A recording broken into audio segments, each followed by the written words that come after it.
데살로니가 전서 1장 1절에서 10절까지 우리 교독하도록 하겠습니다.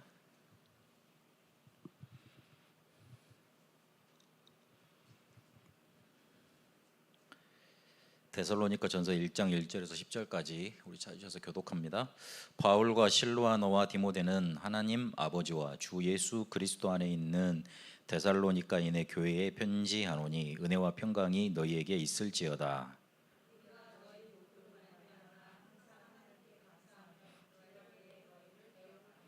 너희의 믿음의 역사와 사랑의 수고와 우리 주 예수 그리스도에 대한 소망의 인내를 우리 하나님 아버지 앞에서 끊임없이 기억함이니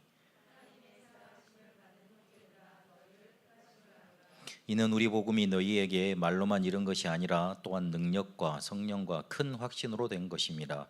우리가 너희 가운데서 너희를 위하여 어떤 사람이 된 것은 너희가 아는 바와 같으니라.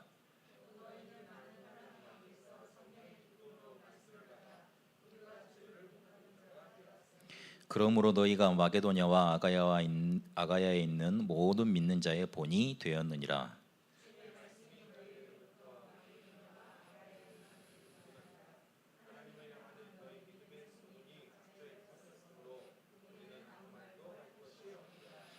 그들이 우리에 대하여 스스로 말하기를 우리가 어떻게 너희 가운데로 들어갔는지와 너희가 어떻게 우상을 버리고 하나님께로 돌아와서 살아계시고 참되신 하나님을 섬기는지와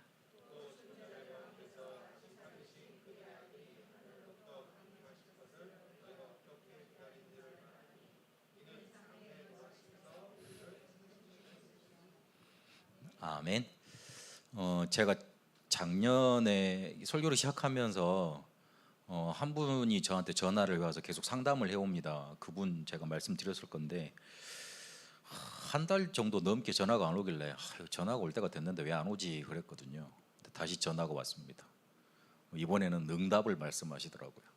그 저번 달인가 제가 그분하고 이야기를 하면서 뭐라 그랬냐면 목사님 제가 교회를 옮기고 싶은데요. 다락방 교회를 가야 될지 아니면은 그 정신치유만 전문적으로 하는 그런 교회를 가야 될지 이거 어떻게 해야 될까요? 저한테 묻더라고요. 그래서 그 집사님 교회 옮기는 거는 그냥 가면 됩니다. 그런데 가기 전에 하나님이 꼭 옮겨야 되는지 응답을 주실 겁니다. 그러면 그거 받고 움직이십시오. 응답을 받으려면 작전 기도로 좀 해라. 다니엘이 했던 것처럼 40일이면 40일, 20일이면 20일 메시지를 보고 기도하고 메시지 보고 기도하고 하나님 나를 인도해 달라고 기도해 봐라. 그랬는데 그렇게 기도하는 중에 이사를 하게 됐대요. 전세 만료기간이 끝나가지고 이사를 하게 됐는데 자기가 원래 이사를 할 때 자기가 다니는 교회 주변으로 가려고 그랬는데 계약을 다 해놨는데 그 주인이 나가라 그러더래. 그래가지고 어쩔 수 없이 교회하고 먼 곳으로 이사를 갔나 봐요. 그런데 거기 가서 이제 평일날 예배를 드려야 되니까 예배를 드리러 갔는데 교회 하나를 발견했는데 혹시나 싶어서 혹시 여기 다락방 하는 교회예요 그러니까 다락방 하는 교회라 그러더래요. 그래가지고 거기가 이렇게 큰 규모의 교회면 자기 직방과 자기한테 사역을 못 해줄 건데 개척한 지 얼마 안 된 교회예요. 그리고 그 담임 목사님하고 연결된 게 아니고 담임 목사님하고 그 어머니 전도사님하고 장로님이 계신가 봐요. 그러니까 그 어머니 전도사님이 아들한테 문제가 와가지고 자녀한테 문제가 와가지고 신학을 하시고 전도사가 되셨나 봐요. 그러니까 영적인 그런 체험들이나 그런 치유 이런 것들이 많으신 거죠. 근데 그분하고 연결이 돼서 매일 하루에 2번씩 예배를 드린대요. 내가 그래라 그랬거든요. 그렇게 예배 드리라 그랬거든요. 그런 사람을 하나님이 붙여줄 거다. 그래야지만 치유가 된다. 내가 가까이 있으면 가겠는데 저기 부산 쪽이에요. 그러니까 내가 맨날 비행기를 타고 가 있는다는 소리가 나오는데 그건 내가 진짜 못하겠고 천안까지는 내가 어떻게 해보겠는데 그건 못하겠고 그래서 기도해라 그랬는데 딱 그렇게 만난 거예요. 그랬는데 그렇게 계속 하루에 2번씩 그렇게 예배 드리는 지 지금 석주가 지났는데 아들이 이전에 이렇게 목사님이 사역하러 들어오셨을 때는 그냥 방에 이렇게 침대에다가 되고 일어나고 나지도 않고 목사님이 이렇게 왔는지 막 그렇게 꾸벅 인사도 안 했대. 근데 그 사역하시는 목사님이 찾아와서 살짝 가서 복음도 전하고 이렇게 말씀 전하는데 얘가 어제는 일하러 나갔대요. 그 어머니한테 그 기적이거든요. 사회생활도 못하고 완전히 희끼꼬머리처럼 방에만 갇혀 이렇게 지내고 그렇게 살았는데 그거 털고 일하러 나간 거예요. 딸도 계속 엄마랑 같이 이렇게 전도사님이랑 같이 예배를 드리니까 이게 뭔가 떠나가더니만 자기 좀 살겠다고 그렇게 말을 하더라고요. 그래서 내가 못을 박았어요. 그 교회로 가세요. 하나님이 내가 분명히 우리가 내가 기도하라 그럴 때, 작전 기도하라 그럴 때, 말씀 보면서 기도하라 그럴 때 하나님이 분명히 인도하실 거라고 그러지 않았냐. 정말 응답이다. 그게 응답이다 그랬어요. 그리고 본인이 이렇게 계속 예배가 드려지고 복음이 계속 들어오니까 조금 복음이 강하게 자기에게 들어오니까 원래 자기가 하고 있는 신비주의 그것도 이렇게 지금 좀 내려놓고 일단 애들 보는 눈이 달라지더래요. 애들 보는 눈이 달라지더래. 지금까지는 문제잖아요. 근데 지금 자기 아이들이 문제로 안 보인대. 남편도 하나님의 시간표가 있겠구나 그리 보인대요. 그래서 그게 응답이라 그랬어요. 우리가 눈이 바뀌어지는 거, 우리의 생각이 바뀌어지는 거, 그게 우리가 강단에서 말씀 받았던 대로 실제로 올바른 치유고, 그리고 바울의 눈이 달라졌기 때문에 생명 걸 수 있었던 거 아닙니까? 그게 실제로 치유입니다. 그래서 우리가 별로 이렇게 예배 드리는 거, 와서 예배 드리거나 아니면 지금 시간 내서 줌으로 들어오시거나 인터넷으로 예배 드리시는 거 별거 아닐 수 있습니다. 그런데 굉장히 엄청난 영적인 역사가 일어나고 있는 시간입니다. 그걸 믿으셔야 됩니다. 그 일반 사람들은 잘 느낌을 못 채는데 영적으로 문제 있는 사람들은 우리가 진짜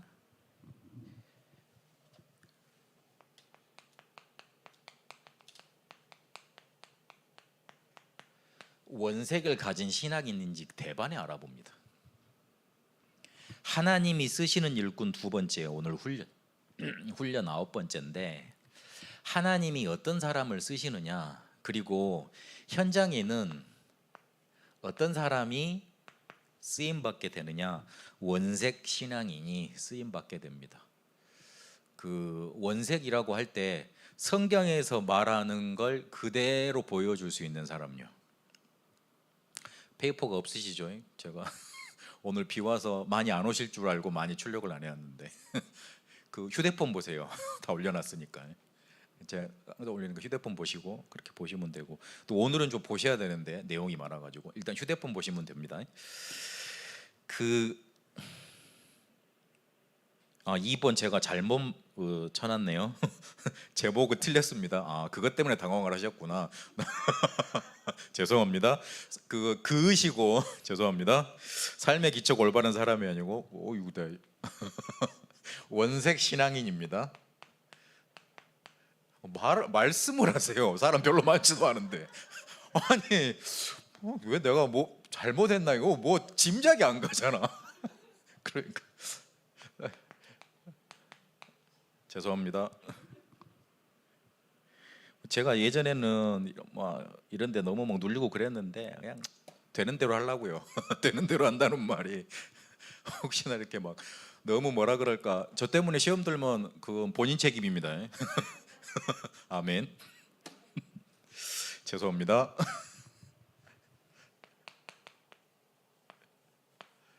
우리가 서론에서 좀 봐야 될 게, 우리가 가진 기초에서, 저번 주 우리가 삶의 이거 제목을 안 바꿨네요. 삶의 기초가 올바른 사람 그랬지 않습니까? 이번 주는 원색 신앙인입니다. 삶의 기초가 올바른 데서 우리가 가진 기초에서 쉽게 말하면 우리의 색깔이 나옵니다. 우리가 어떤 기초를 가졌는가에 따라서 색깔이 나오고, 그리고 이 색깔로 인해서 그 다음의 것이 결정이 됩니다. 열매로 맺혀집니다. 전도 열심히 하는데 열매가 안 맺혀지거나, 아니면 굉장한 기도 많이 하는데 응답이 없거나, 굉장히 말씀 많이 받는데 내가 치유가 안 되거나, 기초에 따른 나의 색깔 때문에 그렇습니다. 은근히 사람 누르는 사람 있어요. 그리고 은근히 가면 그 사람 편안한 사람 있어요. 자기가 가지고 있는 믿음 따라서 자기의 색깔이 묻어져 나옵니다. 그래서 우리한테는 그 어떤 사람도 포용되고 수용되고 초월돼야 됩니다. 우리한테 어떤 사람이 와도 문제되는 사람이 없어야 돼요. 그러면 다른 사람이 우리한테 왔을 때 편안함을 느낍니다. 일단 내가 편하니까. 지가 어떤 문제 나한테 가지고 와도 나한테는 문제 안 돼. 나를 뭐 자존심을 짓밟든지 아니면 나를 뭐 깔보든지 자존심을 뭉개든지 나한테는 문제 안 돼. 아유 불쌍한 놈 이렇게 봐지니까 괜찮습니다. 그러면 그렇게 나를 놀리던 사람도 어느 순간에 나의 힘을 느낍니다. 아, 상대에서는 안 될 사람이구나. 내가 못 이길 사람이구나. 그렇게 힘이 은근하게 평안하게 전달되게 돼 있습니다. 그런데 그 겉으로 표시는 안 내도 내 마음속에서 모든 것들이 문제가 되면 아이고 저는 저걸 바꿔야 되고 쟤는 저렇게 했으면 좋겠고 저렇게 했으면 더 좋을 것인데 그런 마음이 더 주도적으로 내 마음을 사로잡고 있다. 그러면 은근하게 사람한테 전달이 돼서 사람한테 답답함을 전달합니다. 이러면 복음 안전해집니다. 이러면 우리 안에 있는 가지고 있는 복음이 전달이 쉽게 말하면 다른 색깔로 전달이 되는 겁니다. 그 원색이라는 거는 성경에 있는 그대로 믿음, 소망, 사랑 그거 그대로 전달돼야 된다는 그런 뜻이 강합니다.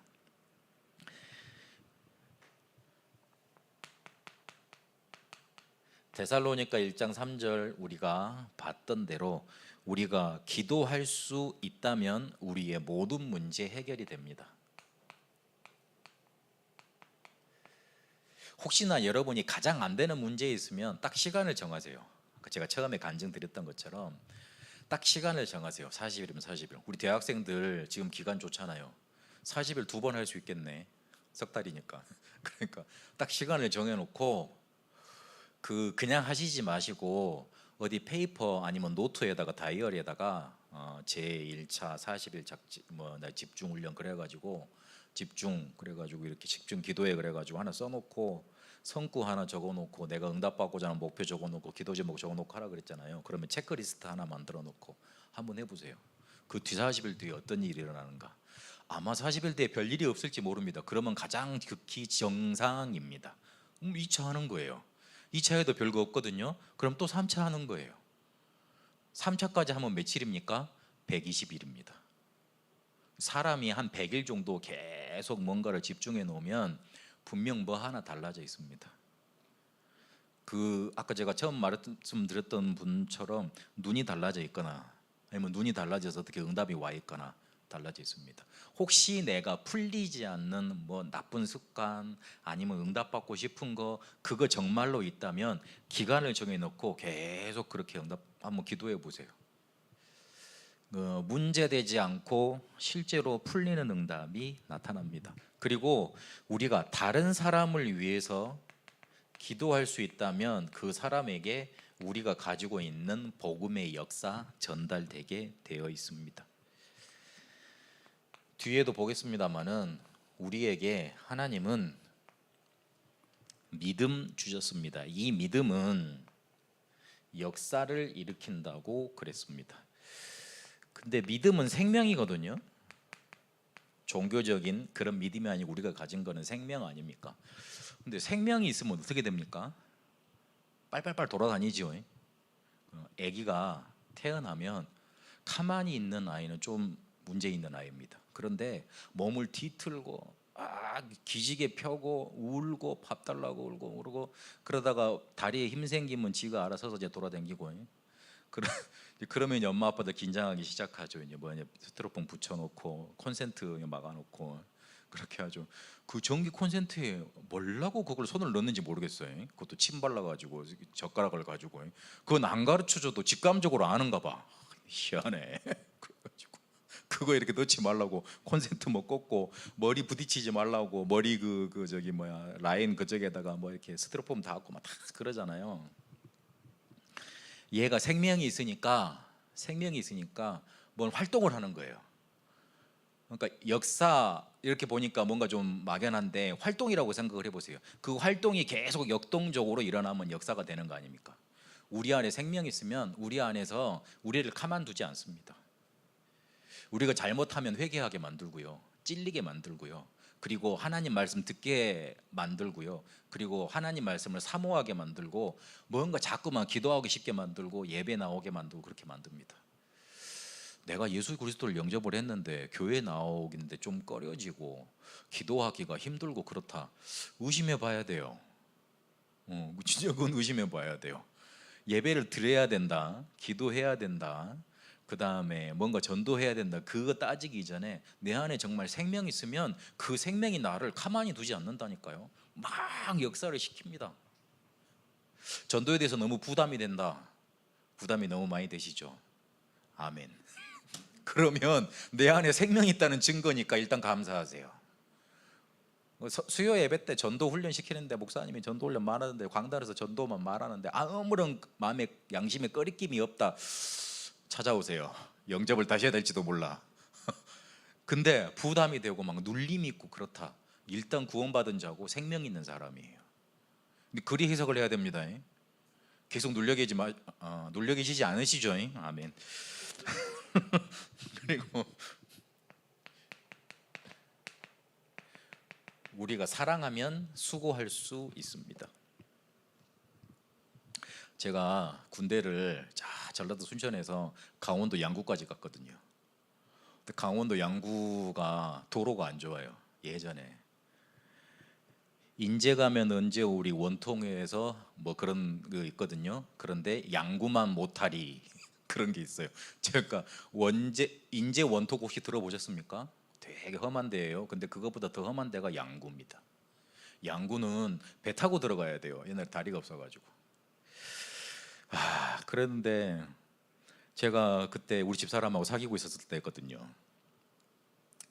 휴가를 받았는데 진짜 그 아침에 일어나서 이게 전투복 차려입고 휴가 나와가지고 아침 차차 타고 한 3시간 달려갔는데 이제 점심 먹을 때쯤 서울에 왔어요. 점심 먹을 때쯤 서울에 왔는데 다른 애들은 다 집에 가잖아요, 서울에 집에 있는 애들은. 그런데 나는 5시간을 또 타고 내려가야 돼. 그때 뭐 KTX가 없었거든요. 그래가지고 버스를 타고 내려갔는데 5시간이 걸려요. 야, 근데도 기쁘더라고. 가서 사랑하는 사람을 만나려고 하니까. 저만 그런 것처럼 그러지 마세요. 그러니까 그렇더라고요. 사랑은 뭔가 힘든 일이 있어도 그거를 당연한 것으로 이겨냅니다. 고통 와도 그거 하나도 수고롭지 않습니다. 남들이 봤을 때 수고롭게 보이는 거지 그걸 이겨내는 힘이 생깁니다. 그리고 소망이 있으니 예수께서 다시 우리에게 찾아오실 재림하실 소망이 있으니 그 안에서 인내할 수 있습니다. 요거를 딱 우리 속에 붙잡고 기도할 수 있으면 됩니다. 반드시 기도 응답 오고 그리고 반드시 말씀 성취되게 되어 있습니다. 우리가 불신앙하지 않습니까? 불신앙도 믿음입니다. 믿지 않는 믿음이니까. 믿어지지 않는 믿음이거든요. 근데 반드시 믿음은 성취되게 돼 있고 열매를 맺습니다. 그래서 반드시 불신앙도 열매를 맺습니다. 그래서 요건 조심하셔야 됩니다. 부정적인 생각을 하지 말자 그 말이 아닙니다. 우리가 우리 자녀에게만큼은 다른 사람들이 뭐라 그래도 나만큼은 우리 자녀를 축복하는 기도 계속해야 돼요. 지금 상태가 어쩔지는 모르겠습니다. 지금 상태가 어떨지는 몰라도 그래도 축복하는 기도가 가야 돼요. 그래야지만 세상 어디에서 받을 수 없는 축복이 우리 렘넌트들한테 임합니다. 그래서 이번 렘넌트 우리 교사 세미나 때 그 어린 아이들 이렇게 머리에 두고 축복하라 그랬잖아요. 제가 중고등부 애들 만나면 등 두드리는지 하든지 그 행동을 계속합니다. 지들은 잘 모르지. 여자 렘넌트들은 그렇게 못 하겠어요. 남자애들만. 여자애들은 그냥 눈빛으로 째려보면서 기도하지만.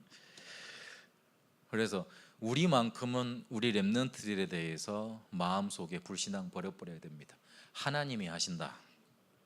지금 상태 어떨지는 모르겠습니다. 하나님이 하신다. 지금 상태가 어떻게 되고 또 어떻게 될지도 모르겠고 또 더 나쁘게 변할 수도 있습니다. 그러나 하나님이 하신다. 그거 믿어야 됩니다. 그거 전달됩니다. 쉽게 말해서 완전히 뭔가 이렇게 지금 망가져 있는 렘넌트들이 있다면 그 렘넌트가 제일 힘들어요. 부모도 힘들겠지만 그 렘넌트가 제일 힘들어요. 본인 자신이 제일 힘들어요. 저희 어머니가 제가 이렇게 20살 초반에 저희 집안 완전히 막 이렇게 사업도 망하고 그리고 곳곳에 뭔가 이렇게 막 자꾸로 압박 들어오고 학교를 가야겠는데 돈은 없고 그래가지고 이제 너무 제가 낙심돼 있어서 집에 안 들어오고 막 이러니까 제 과거 말하면 여러분 다 놀랄 거라니까요. 그래서 말을 안 하잖아요. 그래가지고 저희 어머니는 그 상태를 계속 지켜보셨잖아요. 나한테 단 한마디도 쉽게 말하면 뭔가 이렇게 부정적인 말을 안 하시더라고요. 항상 기도하시더라고. 내가 너무 부끄럽고 우리 어머니한테 그래 어머니 나를 믿어주구나 이 생각이 들더라고요. 제가 별로 배경이 없으니까 부교육자 생활할 때도 뭐 굉장히 뭐라 그럴까 막 조금 차별대우라 그럴까 그런 걸 많이 당했거든요. 그랬는데 그래도 별로 괜찮았어요. 우리 어머니 기도 배경이 있으니까. 우리 어머니가 복음을 잘 알든 말든 그래도 나를 믿어주는 부모님이 있으니까. 여러분한테 사랑받지 못하면 밖에 나가서는 사랑을 받을 곳이 없습니다. 이영자 씨 언제 한번 펑펑 울면서 말했던 적 있죠. 자기 부모들이 자기를 사랑을 한 번도 표현해 준 적이 없대. 자기가 사랑한지는 알겠대. 근데 한 번도 표현해 준 적이 없대. 그래서 자기들 세 남매끼리 꽁꽁 뭉쳐서 살았다고 그렇게 이야기를 하더라고요. 그렇습니다. 자꾸 표현해 주시고 축복해 주시고 믿는다 말해 주시고 그렇게 하세요. 에라이 그러지 마시고 속마음은 그렇더라도 말은 반드시 불신앙도 열매를 맺습니다. 그래서 우리가 기도 조금만 이렇게 알 수 있다면 문제 해결됩니다. 이러면 우리 속에서 데살로니가 1장 5절에 있는 것처럼 오늘 두 성경 구절만 마음속에 딱 확신하시면 됩니다. 말로만 되는 게 아니고 확신으로 우리가 가진 것이 전달되게 되어 있습니다. 그게 바로 오직 능력과 성령의 역사와 큰 확신이라고 그랬습니다. 요거를 다른 말로 하면 우리 속에서 계속 감사 넘쳐나면 그걸로 끝납니다. 만약에 우리가 크로스비와 같은 감사가 우리 속에서 계속 넘쳐난다면 어떻게 되겠습니까? 그렇게 될 때 우리가 그리스도의 진짜 뿌리 내려진 결과라고 볼 수 있습니다. 어떤 문제를 당하든지 내 속에 감사가 넘쳐나요. 그러니 그 감사가 능력으로 나타나고 큰 확신으로 나타나고 성령의 역사로 나타나는 겁니다. 무슨 일을 만나든지 내가 혹시 손해를 보든지 누가 나를 이렇게 뭔가 잘 알아주지 않든지 아니면 내 일이 잘 안 되든지 그런 거 상관없어요. 나는 복음 받았으니 감사하고 나는 또 복음 전할 수 있으니 감사하고 이 복음 전했는데 사람이 치유받고 돌아오니 감사하고 그런 겁니다. 끝난 겁니다. 이러면 그리스도의 뿌리 내려져 있는 결과입니다. 그리스도를 계속 말한다고 그래서 그 사람이 그리스도의 뿌리 내려져 있다 그렇게 볼 수는 없습니다. 그렇게 볼 수는 없습니다. 그런데 항상 그 사람 옆에만 가면 모든 것이 감사해요. 그 사람은 그리스도의 각인 뿌리 체질이 되어 있는 겁니다. 우리가 그리스도의 각인 뿌리 체질되어 있다는 걸 어떻게 알 수 있습니까? 분명히 실망할 상황인데 실망치 않아요. 낙심할 상황인데 거기서 오히려 힘을 내고 하나님의 계획을 찾아가요. 그리고 분명히 화내고 원통해야 될 상황인데 의연해. 그냥 아무 문제 없는 것처럼 그냥 묵묵히 자기 길을 걸어가요. 조금 안 되는 거 그거에 좌절하지 않고 그냥 하나님이 나에게 주신 그 사명 그 현장에서 그대로 지켜가는 거예요. 그리스도의 뿌리 내린 사람의 결과입니다. 여기에 중요한 분들만 모이신 줄로 저는 믿습니다. 중요한 렘넌트들이 이 자리에 온 줄로 믿습니다. 우리에게 이렇게 그리스도가 뿌리 내려지고 감사하는 거 자꾸 사람들에게 보여지면 됩니다. 쉽게 말해서 다 감사하면 됩니다. 거기 하나님의 계획이 있으니까. 저는 제가 능력이 부족해서 그런지 몰라도 교회가 안 크더라고요. 근데 교회가 안 컸으니까 여러분을 만나러 왔죠, 이렇게. 네, 그래서 여러분 맨날 와서 저를 위해서 기도해 주면 감동, 감격, 감사가 나타납니다. 막 제가 이렇게 돈만 많으면 이렇게 스타벅스 카드 좀 싸드리고 싶고 기프티콘도 싸드리고 싶은데 죄송합니다. 제가 마음속에 차곡차곡 쌓아놓겠습니다. 그래서 내가 너무 안 돼가지고, 야, 하나님 나는 왜 이렇게 안 됩니까? 이렇게 물어봤거든요. 참 하나님은 나를 이렇게 내 성격대로 이렇게 말을 비꼬아 가면서 이렇게 응답을 하시더라고. 자꾸 이렇게 내 성격이 조금 이렇게 나쁜 줄 아시고, 야 임마 네 지금 응답 받으면 다른 데로 튈 거지. 헛 이랬죠. 그렇죠. 이 욕심받은 욕심쟁이야. 네가 다 한 것처럼 네가 잘났다고 네 자랑할 거지. 아이고 예. 안 되는 게 응답이야 그러시더라고요. 내가 너를 지금 안 되게 하고 있어 그러시더라고. 처음에는 그 말이 이해가 안 되다가 하나님이 그렇게 내 속에 이렇게 그 음성을 들려줬다기보다는 메시지가 자꾸 글에 나오더라고요. 그래서 내가 그때 그런 줄 알았어요. 아, 나를 하나님이 꽉 지금 잡아가 가지고 콱콱콱 누르고 계시는 거구나. 뭔가 있겠지. 어디 가서 이때. 근데 그때 그걸 알고 나서 계속 뭐에 집중했냐면 글 쓰는 거, 묵상하는 거, 그거 계속 집중했어요. 희한하게 다른 돈은 안 생기는데 훈련받은 돈만 생기더라고요. 그게 희한하대. 다른 분이 나한테 훈련 받으라고 돈을 줬는데 그거를 내 생활비로 못 쓰겠더라고요. 와, 웬걸? 그 훈련을 제가 그래가지고 코로나 생기면서 계속 하나님이 따라붙게 만드시더라고요. 희한하대요. 그래가지고 그 말씀을 정리하고 내 것 만들고 또 정리하게 만들고 편집하게 만들고 자꾸 그렇게 만드시더라고요. 그 편집된 걸 지금 여러분한테 지금 써먹고 있습니다. 하여튼 제가 감사합니다. 이렇게 자리를 마련해 주시고, 그리고 안 오면 내가 못 하겠는데, 안 오시면 내가 못 하겠는데 그래도 감사합니다. 그래서 그리스도에 뿌리 내려 있으면 그래 감사 나타나게 되어 있습니다. 나는 참 밑바닥을 달리고 있는데도 거기에 감사 제목이 나타나는 거예요. 그게 진짜 그리스도에 뿌리 내려진 사람입니다. 이러면 이렇게 기도가 되어지고 이렇게 감사가 누려지면 제일 처음에 나부터 힘을 얻습니다. 그리고 다른 사람이 알아봅니다. 중요한 건 이겁니다.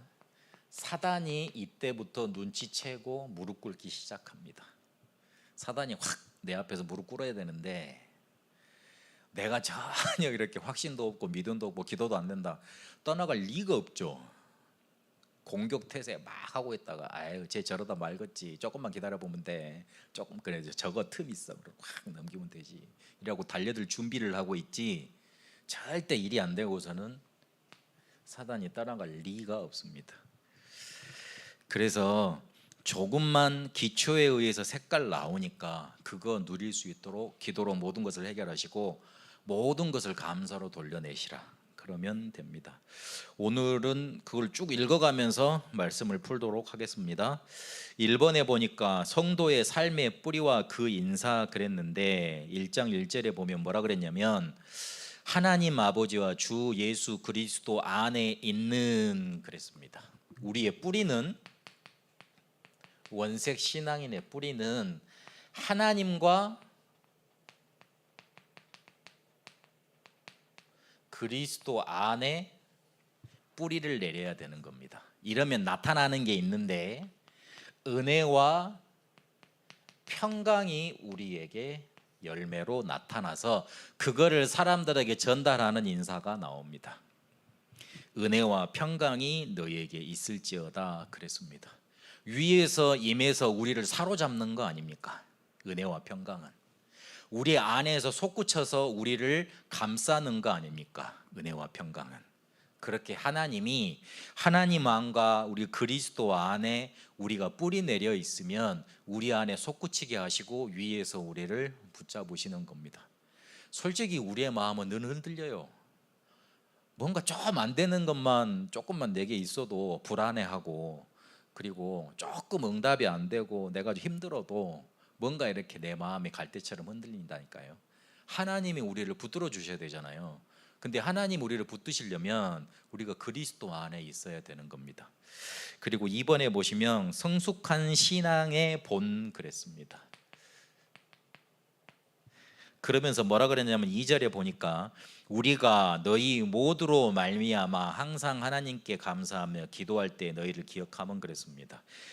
그 성숙한 신앙의 본 그랬는데, 도대체 성숙하다는 말, 그래서 성숙해서 그 성숙한 신앙을 가졌단 말 무슨 말이겠습니까? 여기 2절의 앞부분에 보시면 모두로 말미암아 항상 하나님께 감사한다 그랬어요. 데살로니가에 있는 사람들이 모두가 마음에 들었겠어요? 한번 그렇게 생각해 보셔야 돼요. 그 데살로니가에 있는 사람들 모두가 바울 마음에 들었겠냐고요. 그런데 그 모두가 마음에 들었던 겁니다. 왜냐하면 이 사람들이 자기들한테 바울 마음에는 문제가 되지 않았기 때문에 그렇습니다.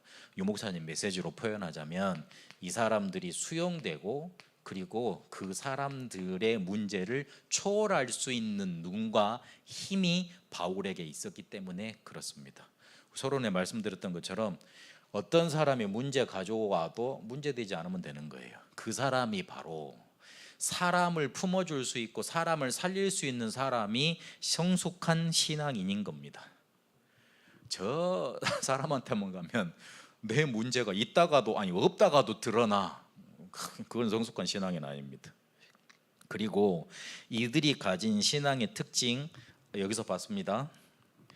믿음의 역사와 소망의 인내와 사랑의 수고 그랬습니다. 믿음의 역사 그 설명 제일 끝에 보면 믿음은 생명, 생명은 활동이라고 그랬습니다. 뭔가 이렇게 살아나고 자꾸만 일이 일어나는 겁니다. 그리고 소망은 궁극적 소망은 예수 재림, 어떠한 어려움이 있어도 인내한다 그랬고, 사랑은 기꺼이 수고할 수 있고 예수께서 목숨을 주신 것이 최고의 사랑이다 그렇게 말을 하고 있습니다.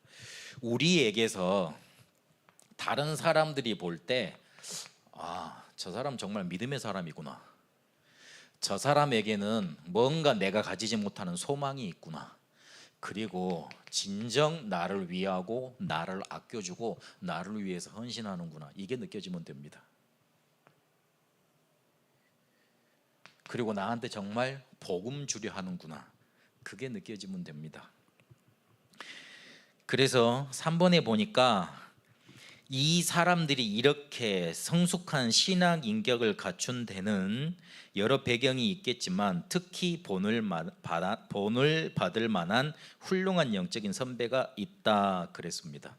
7절에 보면 너희가 마게도냐와 아가야에 있는 모든 믿는 자들의 본이 되었느니라 그랬습니다. 근데 6절 한번 거슬러 올라가 보세요.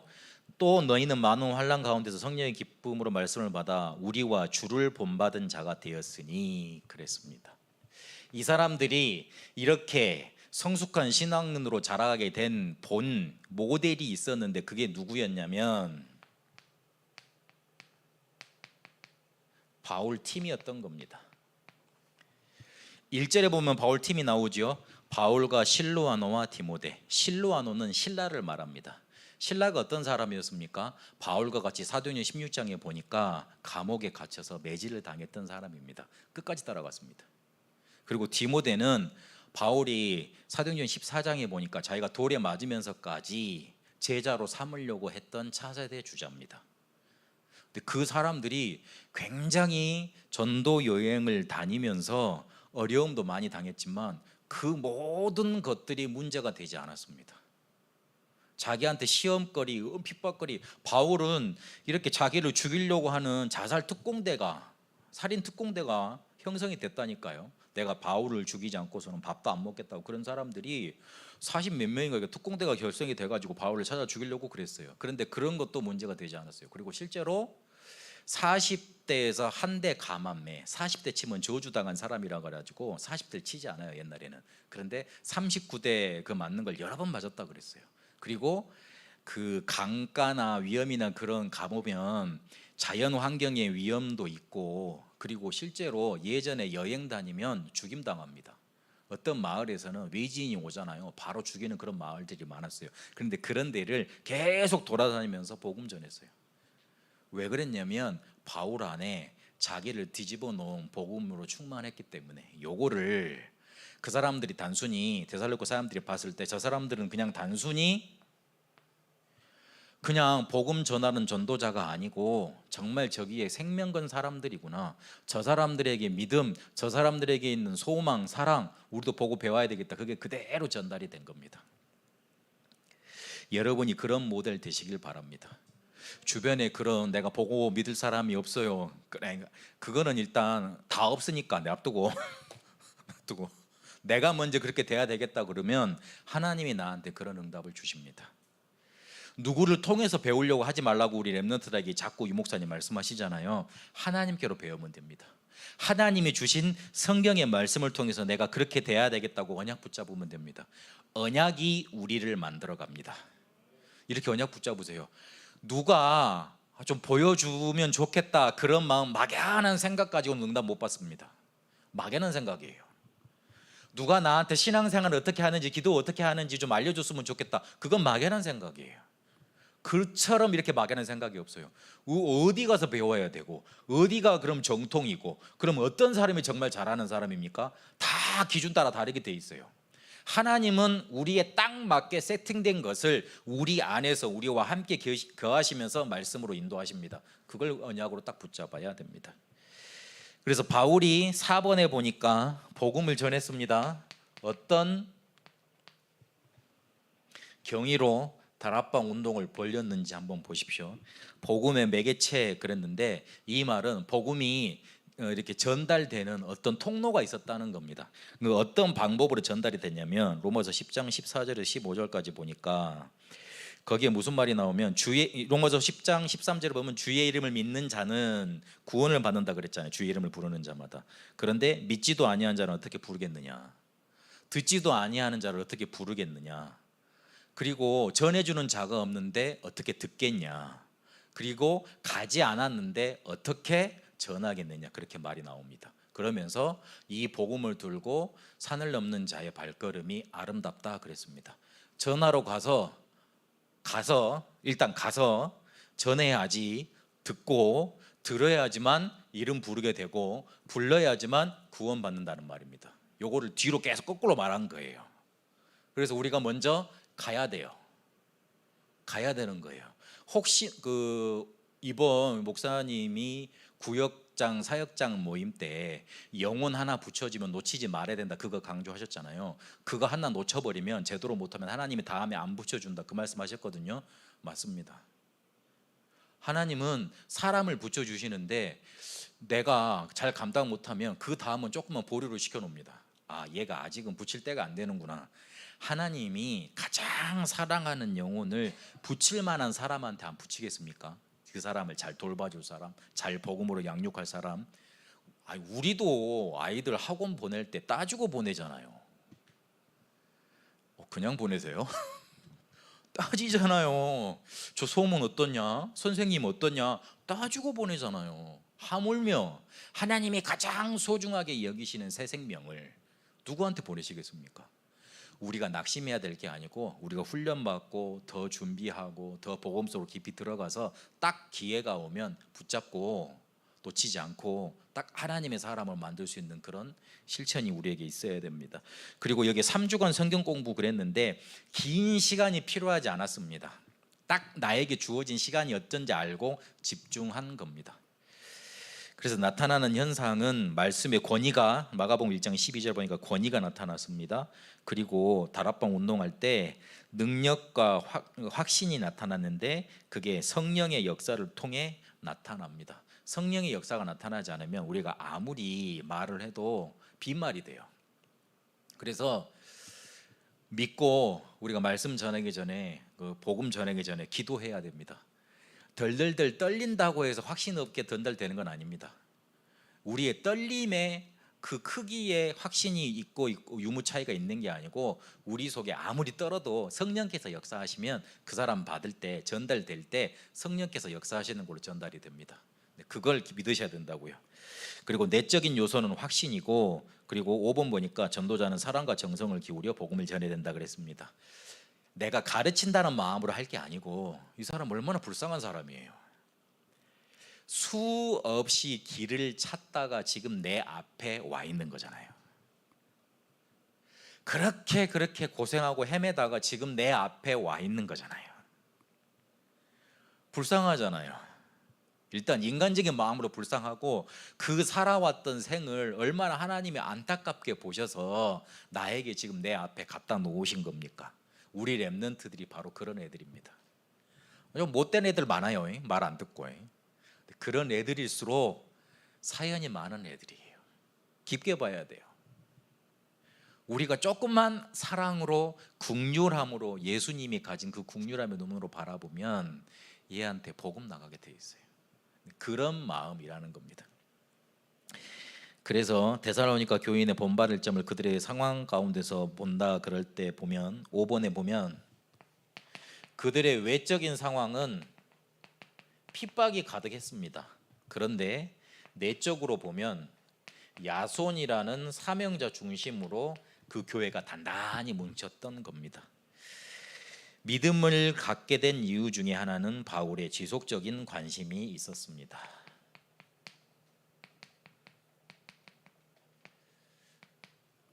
그 우리의 마음 속에서 사라지면 그 사람도 응답의 대열에서, 구원의 대열에서 사라지는 겁니다. 그 우리 속에서 마음속에서 지우지 마세요. 마음속에 담고 있으면 어느 순간에 반드시 그 접촉점이 옵니다. 반드시 복음 전달됩니다.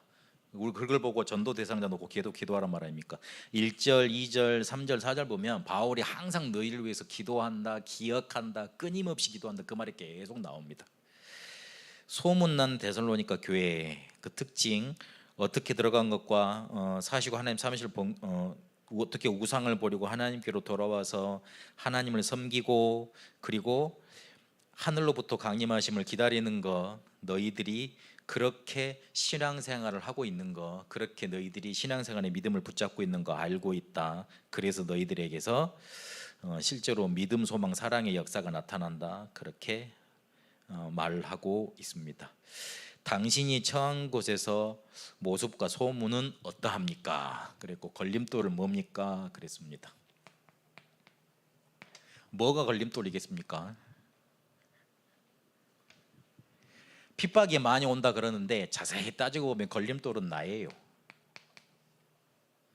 어떤 나냐면 창세기 3장 모습이 드러나는 나입니다. 나에게서 복음이 드러나지 않고 창세기 3장에 내 주장, 내 중심만 계속 말하면 주장하고 있는 나가 결국에 걸림돌이 됩니다. 이러면 결국은 창세기 6장의 물질 중심으로 가게 돼 있고, 그리고 11장에 보면 복음 이런 거 생각 안 하고 계속 성공 중심으로 달려가게 돼 있습니다. 그래서 걸림돌은 나밖에 없습니다. 나를 복음 앞에 내놓으면 되는 겁니다. 그래서 오늘 원색신앙이라는 제목으로 말씀을 봤는데, 조금 우리가 결단해야 될 게 있습니다. 사람들은 행위를 보고 우리를 판단하고 그러지만, 우리는 행위 이전에 하나님을 전적으로 믿어야 됩니다. 하나님은 우리에게 절대 주권을 가지시고 우리를 이끄십니다. 우리가 아팠을 때, 힘들었을 때, 우리가 고생하고 있을 때, 정말 처절하게 하나님께 답을 구하고 있을 때, 그리고 정말 갈급해 있을 때, 그때 다 아시고 우리를 이끄셔서 복음 앞으로 데려다 놓으셨습니다. 하나님의 절대 주권입니다. 하나님의 절대 주권의 방향은 우리가 복음을 깨닫고 복음을 누리고 복음 속에 뿌리 내리는 거, 그 속에 맞춰져 있습니다. 모든 것을 가지시고 우리를 복음 앞으로 끌어다 놓으시는 겁니다. 그래서 그걸 믿으셔야 돼요. 복음 앞으로 끌기 위해서 조금은 우리를 실패시킬 수 있어요. 복음 앞에 끌어놓기 위해서 우리의 자존심도 꺾을 때가 있어요. 안 되게 하실 때도 있어요. 그리고 응답을 많이 주실 때도 있어요. 모든 것이 복음을 알 수 있도록 예수 그리스도를 알아가는데 방향이 맞춰져 있습니다. 그리고 그리스도는 우리의 모든 문제 해결자입니다. 나는 문제 많은데요, 그리스도 모든 문제 해결자 고백해도 안 되던데요? 그렇지 않습니다. 흑암은 떠나가고 있는 겁니다. 반드시 흑암은 듣고 있습니다. 내가 그리스도를 모든 문제 해결자라고 언약을 붙잡고 있는 걸 흑암은 듣고 있습니다. 티가 안 나서 뿐이지, 아직 안 나타나서 뿐이지. 그리고 성령은 지금도 우리에게 역사하고 계십니다. 이 사실을 전적으로 믿어야 됩니다. 믿음에는 쉽게 말하면 불신앙이 없어야 돼요. 이 말이 무슨 말인가 하면 100% 믿으셔야 된다고. 300% 믿으라고 유 목사님 말씀하시던데 저는 그것까지는 말씀 못 드리겠고 100% 믿어야 돼요. 우리의 행동은 조금 모자랄 수 있어요. 실천은 조금 모자랄 수 있어요. 그러나 믿음만큼은 100%여야 돼요. 내가 못한다 할지라도, 뒤에 가서 불신앙한다 할지라도 지금 이 자리에서는 믿음 회복하시고 믿음 붙잡으셔야 돼요. 가장 죄 중에 죄는 믿지 않는 거예요. 우리가 뭘 잘못해서가 죄가 아니고, 그것도 죄입니다만은 진짜 하나님의 자녀에게 죄 중에 죄는, 구원받은 사람에게 가장 큰 뭔가 범죄를 찾자 그러면 믿지 않는 불신앙입니다. 그래서 딱 믿으셔야 돼요. 그것도 전적으로 성삼위 하나님을. 그리고 두 번째, 내가 응답받아서 교회를 살리겠다.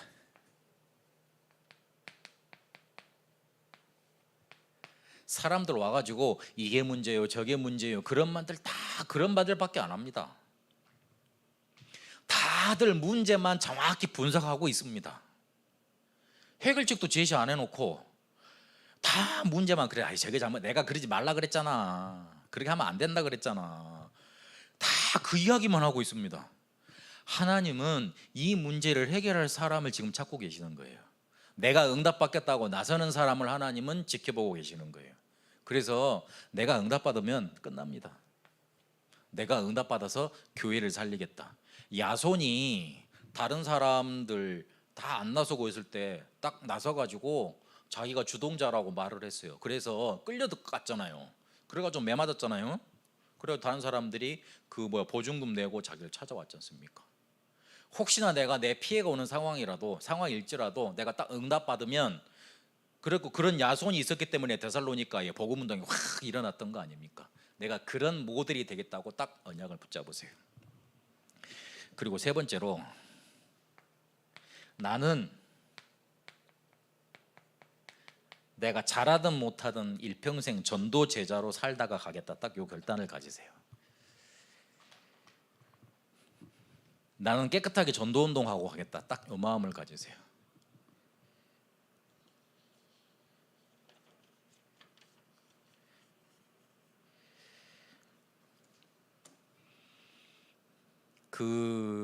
혹시나 여러분 전도 어려우면 저를 불러주세요. 제가 갈게요. 목사님 우리 교회 아니잖아요. 그럴지 모르겠는데 걱정 마십시오. 딱 최성태 목사님의 제자, 소망 있는 교회 강단의 제자로 만들어 놓을 테니까 그런 걱정은 마십시오. 저는 복음을 파는 그런 세일링맨, 쉽게 말해서 그런 영업맨이 아닙니다. 혹시나 제가 생기기에 별로 신뢰가 안 가게 생겼는지는 모르겠지만 그렇지 않습니다. 굉장히 순수합니다. 그래서 가끔 실수가 많거든요. 그리고 그 실수 때문에 혹시 오해되셔서 시험 받으시면 저는 어쩔 수 없습니다. 저는 그런 사람이라. 그래서 그렇기 때문에 혹시나 여러분이 너무 힘들 것 같으면 저를 불러주세요. 아마 어디든지 오케이입니다. 저는 저를 불러주는 곳 어디든지 오케이입니다. 그래서 아무도 가지 않는 곳, 내가 조금 생각을 했어야 됐는데 나 인천만큼은 사역을 안 해봤거든요. 그래서 내가 인천에서 사역할 거라는 건 꿈에도 생각을 못했어요. 저기 강남이나 저기 강북이나 좀 이렇게 그런 데서 나 사역할 줄 알았지. 그런데 강남에서 전도사 생활을 했는데 그래도 야 강남에서 개척할 줄 알았는데 그게 안 되더라고요. 하나님은 야 씨, 바다 좋아하는 줄 아시고 공항 좋아하는 줄 아시고 인천에다가 딱 난 목사님이 저번에 이렇게 그 배웅 나갈 때 그 전화하면 와 그러시길래 에이 설마 공항이 그리 가깝나 그랬거든요. 근데 그리 가깝대요. 내가 공항 좋아하는데 아이고 하나님 어떻게 아시고 날 보내셨구나 생각을 했는데 저를 불러주는 곳이면 오케이입니다. 왜냐하면 하나님 저는 전도하는 종으로 평생 사역하다 가겠습니다. 그 목사 되면서 그 소원했거든요. 전도 신학을 시작하면서 그 소원을 했던 것 같아요. 그래서 혹시나 여러분한테 비춰질 때 조금 동기가 많아 보이고 욕심이 많아 보이고 그럴지는 모르겠지만 제가 그런 영사기꾼은 아니라는 거. 그래서 그 마음을 계속 마음에 담고 계십시오. 하나님은 우리가 마음에 품고 항상 생각하고 그거를 지켜보고 계십니다. 그 중심 보신다 그랬잖아요. 이번 주 그 메시지 제일 그 흩어진 제자들이었습니까? 충자 중심을 이렇게 쓰시면서 그거를 이렇게 합치면 충자가 된다고 그러셨잖아요. 그래서 우리의 마음 중심을 보십니다. 되든 안 되든 내가 뭐 열매 있든 없든 전도 제자로 여러분 살다 그렇게 가세요. 그래서 그 유산을 후대들한테 넘겨주고 갈 수 있도록 그런 응답을 받게 되시길 바랍니다. 여러분을 보는 모든 사람들이 저 사람은 정말 믿음의 사람이야, 복음의 사람이야 그렇게 느껴지는 응답이 넘쳐나게 되시길 바랍니다. 살아계신 하나님 감사합니다. 귀중한 우리 전도자들과 말씀 나누게 하시니 더욱 감사드립니다. 하나님 소망 있는 교회 이 귀중한 전도자들을 통해 남동 연수구에 복음 필요한 자들에게 생명운동, 말씀운동, 능력운동 일어나게 하여 주옵소서. 지금도 갈 바를 못 찾아 헤매고 있어 영적인 문제 속에 고통하고 신음이 있는 자들이 우리 소망 있는 교회 전도자들 때문에 복음 받고 참 소망을 얻고 치유받는 응답 있게 하여 주옵소서. 우리는 다른 사람들이 하지 않더라도 이 복음의 뿌리 내리고 순수하게 전도 운동만 하다 갈 수 있도록 하나님 우리에게 은혜를 더하여 주옵소서. 그래서 역사와 후대가 우리를 기록하고 기억할 때 우리 어머니는 우리 아버지는 정말로 전도자였다 그렇게 기억될 수밖에 없도록 하나님 우리를 이끌어 주옵소서. 살아계신 우리 주 예수 그리스도 이름으로 기도합니다. 아멘.